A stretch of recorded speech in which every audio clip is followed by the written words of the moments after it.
लहान लेकरू वडिलांना आरुतुर बोलतो आणि वडिलांना म्हणलं अहो ते आरुतुर नाही हो, मी त्याच्या मित्रासारखं आहे आतुर देव. ठीक आहे, आज तुम्हाला कौतुक वाटेल 4-5 वर्षाचं पोरग तुम्हाला ए बाबा इकडे ए बाबा जेवाय दे म्हणते, पण तीच पोरग ज्यात विशीत पोचत आणि त्यावेळेस ती तुम्हाला म्हटलं ए बाबा इकडे ए बाबा चालेल का? त्यावेळेस तुम्ही ए मला आवाज बोलणार आहे का पोरग? लहान लेकरांना लहान वेळीच संस्कार देणं गरजेचं आहे आणि ते संस्काराचं उद्बोधन कुठं होत असेल, त्या संस्काराची खरी जाणीव कोण करून देत असेल तर अशा आध्यात्मिक वातावरणामध्ये ती प्राप्त होत असेल. आज विचार करा, आज अक्षयदादांनी आपल्या वडिलांच्या प्रित्यर्थ हा धर्ममंडप उभारला. तुमच्या सारख्या सर्व अनाथलग आपतेष्टांना आमंत्रित केलं. आमच्या सारख्या वारकऱ्यांना या ठिकाणी कीर्तनाची साधना करण्याकरिता प्रेरित केलं. हे सगळ्या गोष्टीच्या मुळे जर पाहिलं गेलं तर कोण आहे?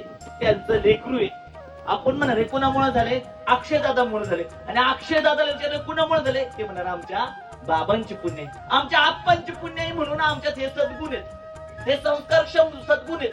नाही तर आजकाल पाहिलं गेलं करोडपती लोक आहेत, पण ती मरण पावल्यानंतर अहो महिना पण घालत नाही. जेव्हा बोला आता नाही घालत महिना. शहरातले लोक बदल गेले बाबा होते तेव्हा आम्ही त्यांची खूप सेवा केली, आता कशाला घालायचे? का? त्यांनी आजपर्यंत ते ग्रंथ ऐकले नाही. ते गरुड पुराण काय सांगतात त्याची त्यांना जाणीव नाहीये. मनुष्य मरण पावल्यानंतर त्यांना वाटतं की सगळं संपलं. सगळं नाही संपलं. तो जीवात्मा त्या ठिकाणी भटकत राहतो. त्या जीवात्म्याला वरचा प्रवास पूर्ण करण्याकरिता इथून आपण पाठबळ द्यावं लागतं. इथून त्याला पुण्याची पोच पावती द्यावी लागते. ते कोण देऊ शकतात? ते सच्चरित्र असणारे त्यांची लेकरं देऊ शकतात. अख्ख्या गावाने जरी कीर्तन, आता इथं समजा आपले 400-500 लोक असतील आणि जर असं 4-5 हजार लोकांना गोळा करून अख्ख्या गावाने कीर्तन आयोजित केलं असतं कोणाच्या प्रित्यर्थ? आपल्या आप्पांच्या प्रित्यर्थ, त्यातलं कवडी भर देखील पुण्य आप्पांना प्राप्त झालं नसतं. देव काय म्हणतो? तुझ्या पोरांनी, तुझ्या कुळात जन्माला आलेल्या लेकरांनी जर तुझ्या प्रित्यर्थ, ज्यावेळेस तुम्ही पृथ्वीवर नाही त्या तुमच्या प्रित्यर्थ जर कोणता धार्मिक कार्यक्रम आयोजित केला तर त्याचं सगळं पुण्य तुम्हाला आहे.